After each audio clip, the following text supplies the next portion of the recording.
Halo teman-teman, gimana kabarnya?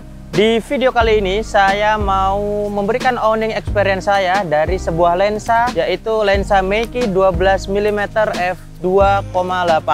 Ikuti terus videonya.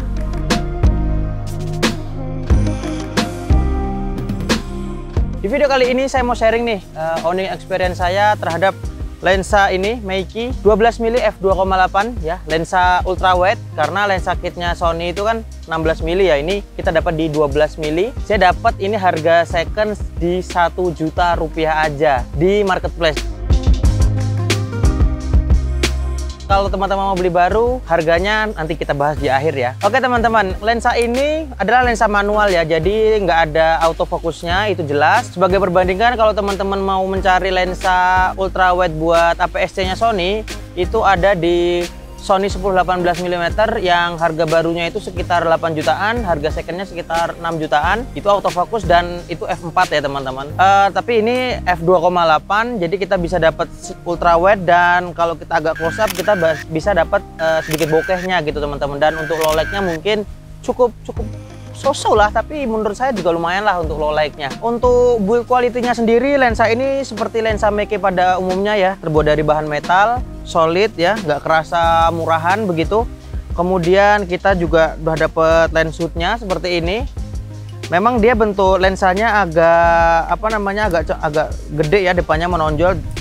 Jadi saya sarankan untuk berhati-hati ketika tidak memakai lens hood-nya, takutnya nanti ujungnya ini malah kegores ya kan.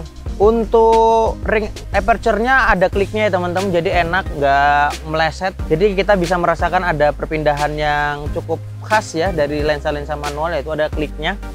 Kemudian untuk ring fokusnya juga menurut saya cukup halus ya, dan jaraknya cukup lebar sehingga kita bisa lebih presisi dalam mencari fokus begitu ya. Kemudian untuk hasilnya sendiri, untuk foto menurut saya cukup bagus ya, cukup tajam. Kita kalau mau foto tajam seperti biasa kita buka di f4 atau f5.6, itu cukup tajam menurut saya hasilnya seperti ini. Nah seperti ini hasil-hasilnya, dan performa untuk videonya juga menurut saya nggak ada masalah, bagus-bagus saja. Kita bisa dapat wide-nya, ultra wide-nya ketika kita gunakan untuk misalnya ngevlog atau mau nge-shoot di landscape, itu cukup bagus lah menurut saya. Oke teman-teman, kita lihat aja performa dari lensa Meiki 12mm f2.8. Oke teman-teman, ini kita lihat field of view dari lensa kit ya. Ini segini lensa kitnya, ini tangan saya lurus ya teman-teman. Ini field of view-nya seperti ini. Kita di f5.6 dan kita shoot di 4K 24 fps. Ini seperti ini field of view-nya kalau kita menggunakan lensa kit ya. Nanti kita bandingkan dengan lensa ultra wide-nya. Oke teman-teman, ini kita menggunakan lensa wide-nya di f5.6 dan kita shoot di 4K 24 fps. Oke, ini perbandingannya. Ini sama tadi tangan saya luruskan. Nanti kira-kira wide-an yang mana. Cuman karena ini manual fokus ya teman-teman, jadi harus ya pinter-pinter ngefokusin lah di muka lah. Menurut saya enak banget sih kalau dibuat seperti ini.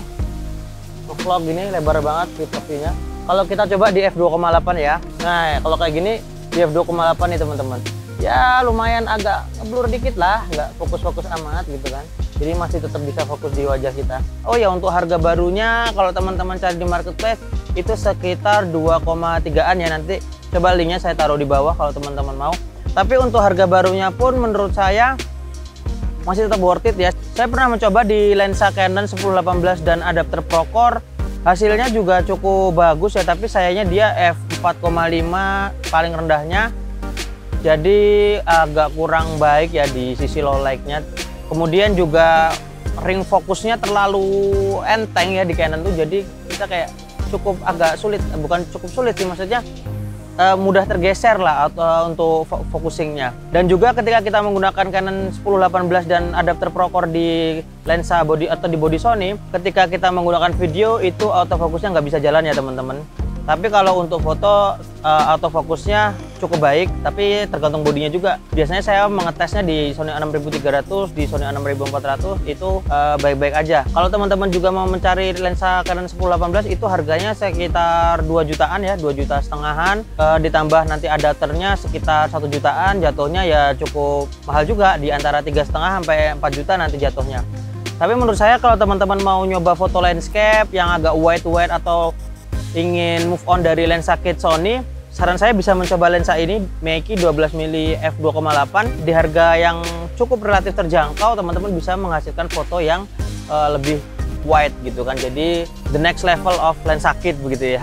Tapi lensa kitnya jangan dijual karena buat video enakan lensa kit karena autofokusnya enak. Oke teman-teman, mungkin itu dulu video untuk kali ini, owning experience saya untuk lensa Meiki 12mm f2.8.